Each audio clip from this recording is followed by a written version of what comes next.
I'm here with Allison Tauziet, winemaker of Colgin Cellars. We're out in the vineyards, and exactly where are we? We're at the Napa estate. Okay, and every vine tells a story. We're in the middle of the growing season here in 2022. It's getting warm, there's a little raisin going on, but let's talk about the backstory on this vine. There's obviously been some work done on that trunk. Yeah, so we're in block 9 at the Napa estate, and this is clone 4.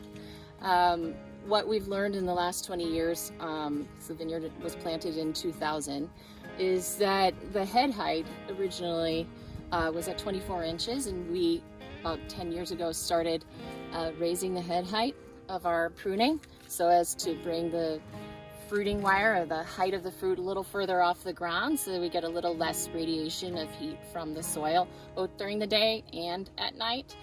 So right here you can see the former head of the vine where we're making pruning cuts, and then we transitioned and raised the stake up a little bit higher, and now we're about 6 inches off the ground, and believe it or not, that makes a difference.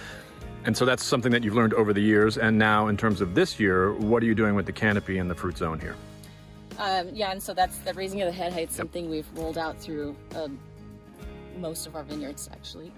At this point in the season, we have fully tied all of our shoots, and for us there's a real emphasis on more developing the leaves that we want than removing leaves that we don't want. So tying is a pretty pivotal part of what we do. So we're tying our shoots all the way at every wire, and by doing that we're giving every shoot a more even interception of sunlight, and that's going to develop healthier leaves, all with more even access to light, which is going to create more uniformity in the maturity of the cluster.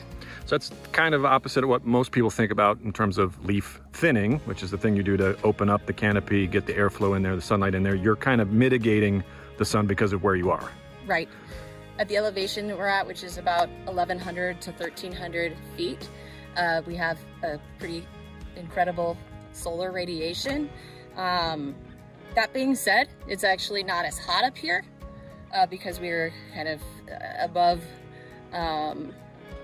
where the heat is strongest down in the valley, and we have kind of exposure to some of the breezes, more the bay breezes, as you can see the leaves moving a little bit. You can see that happening right now. And then the other thing that we talked about in here is just how even this top of this canopy is. So you're doing hedging, you're very precise in your shoot length and all of that.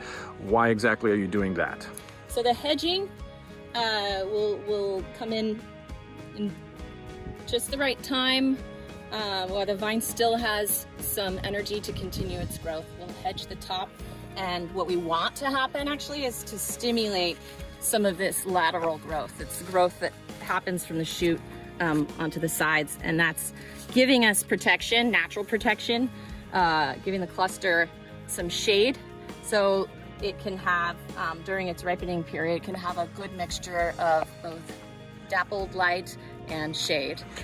And you have to deal with, you said the breezes, you have to deal with tangled canopies or anything like that? Are the breezes that strong? The tying really helps the vines withstand any stronger wind events that we might have, and it ensures that the leaves continue to access the right amount of light through the day. And how is this season looking? I know it's early, but we see some lignification already. You said that's a little in advance. So what do things like that tell you about the coming season?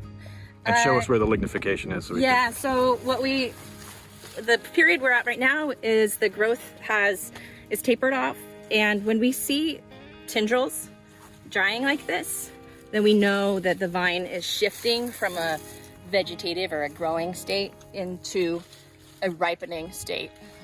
So the tendrils will dry, the shoots will start to lignify, harden, become woody to prepare for winter, and then that process will continue all the way down into the cluster, and the rachis, the stems, will start to lignify, and then ultimately we'll see, if you were to come back in another few weeks, we'll see these seeds are surrounded more by juice than this pulp, and then the seeds will be brown. We need the seeds to be mature and brown because that will ensure we don't have any rusticity or firm tannin. So even though things might be a little early, there's no concern. I'm not concerned. No, I'm really excited. I think that what we're seeing is a really even drying down of the soil and a very uniform lignification already starting to happen. And so I expect we're gonna see a really nice, even veraison or changing of color of the berries. So this is probably 2 days worth of change. Went from green to this in only 2 days time. Okay, so no pressure, vintage of the century. We're always excited. Every vintage has that potential. In the 9 Estate with winemaker Allison Tauziet of Colgin Cellars. Thanks for showing us around. Thank you.